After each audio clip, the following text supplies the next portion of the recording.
성경에서 아마 제일 유명한 싸움은 다윗과 골리앗의 싸움일 것입니다. 사람들은 모두 어린 다윗이 거인 골리앗을 이길 수 없을 거라고 생각했습니다.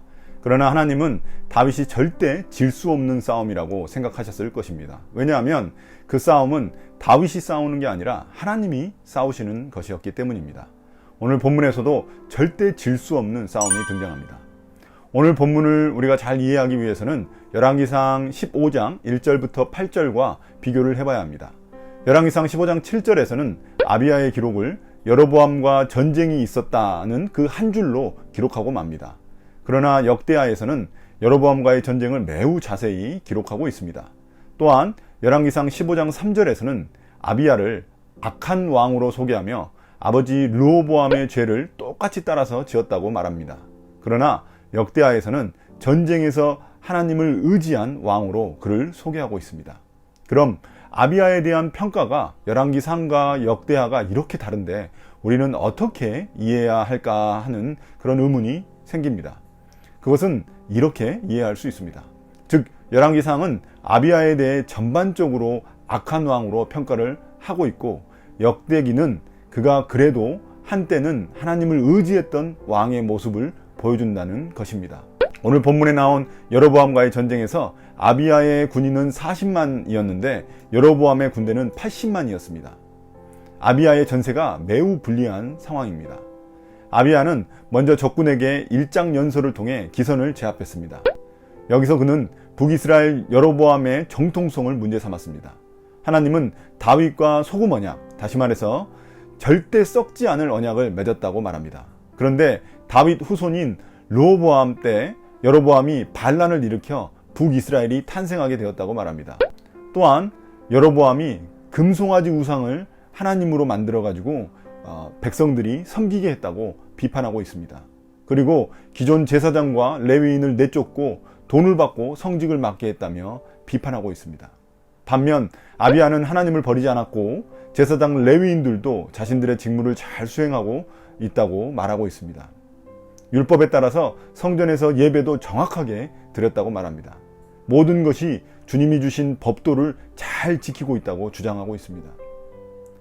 그러면서 하나님이 자신들과 함께 하신다고 말하며 이 전쟁에서 하나님이 자신들의 우두머리, 대장이라고 말하고 있습니다. 한마디로 말해서 북이스라엘은 혈통적 명분도 신앙적 명분도 없으면서 이런 전쟁을 벌이고 있다는 말입니다. 그래서 그들의 행동은 하나님을 대적하는 것과 같다고 말하고 있습니다. 그런데 13절에 보면 르호보암은 벌써 공격을 명령했습니다. 매복작전을 써서 유다군 뒤로 돌아가 앞뒤로 포위해버렸습니다. 이것은 인간적으로 매우 영특한 작전이었습니다. 수적으로 열세인데 이런 매복작전까지 당하니 유다는 멘탈이 붕괴되기 직전이었습니다. 그때 그들은 하나님께 부르짖었고 제사장들이 나팔을 불어댔습니다. 그러자 하나님이 개입하셔서 움직이기 시작하셨습니다. 이때부터는 그냥 전쟁이 아닌 하나님의 전쟁, 여호와의 전쟁이 되는 것입니다. 결국 하나님이 북이스라엘 군대를 치시니 그들이 도망쳤고 크게 무찌를 수 있었습니다. 이를 16절에서는 하나님이 그들의 손에 북이스라엘 군대를 붙이셨다고 말합니다. 18절은 분명하게 전쟁의 승리 원인을 우리에게 밝혀줍니다. 유다가 주 조상의 하나님을 의지하였기 때문입니다. 실제 군사 숫자상으로는 북이스라엘이 2배나 강력합니다.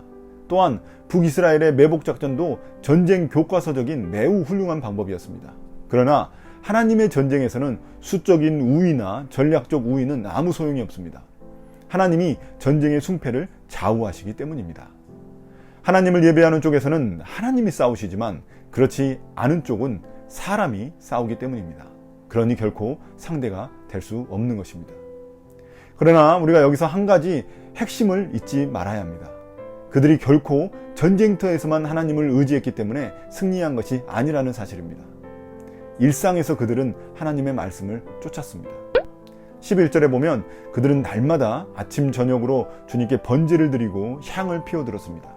깨끗한 상에 빵을 차려놓고 금 등잔대에 저녁마다 불을 밝혔습니다. 이게 그들의 일상이었습니다. 그들은 이렇게 하나님을 경외하며 예배드렸습니다. 그렇기 때문에 전쟁에서 하나님이 그들의 대장이 되어주셨던 것입니다. 우리의 신앙생활도 마찬가지입니다. 내가 세상과 싸우는 것 같지만 내가 싸우는 게 아니라 하나님이 싸우시는 것입니다. 그럼 언제 하나님이 나의 대장 되어 주시고 나를 대신해서 싸워 주실까요? 바로 내가 일상에서 하나님을 신실하게 예배할 때입니다. 매일마다 교회 가서 예배드리라는 그런 말이 아닙니다.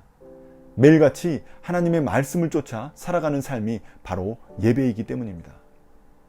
우리의 문제는 일상에서는 주님을 예배하지 않고 전쟁터의 급박한 상황에서만 주님을 찾는다는 데 있습니다. 그러나 우리의 결정적인 전쟁 승패는 벌써 우리의 일상에서 결정된다는 것을 잊지 말아야 합니다. 일상에서 하나님을 경외하며 예배하는 자는 마치 전쟁터에 나가기 전에 칼을 다듬고 갑옷을 정비하고 투구를 손질하는 것과 같은 것입니다. 우리의 주일 예배가 바로 그렇습니다.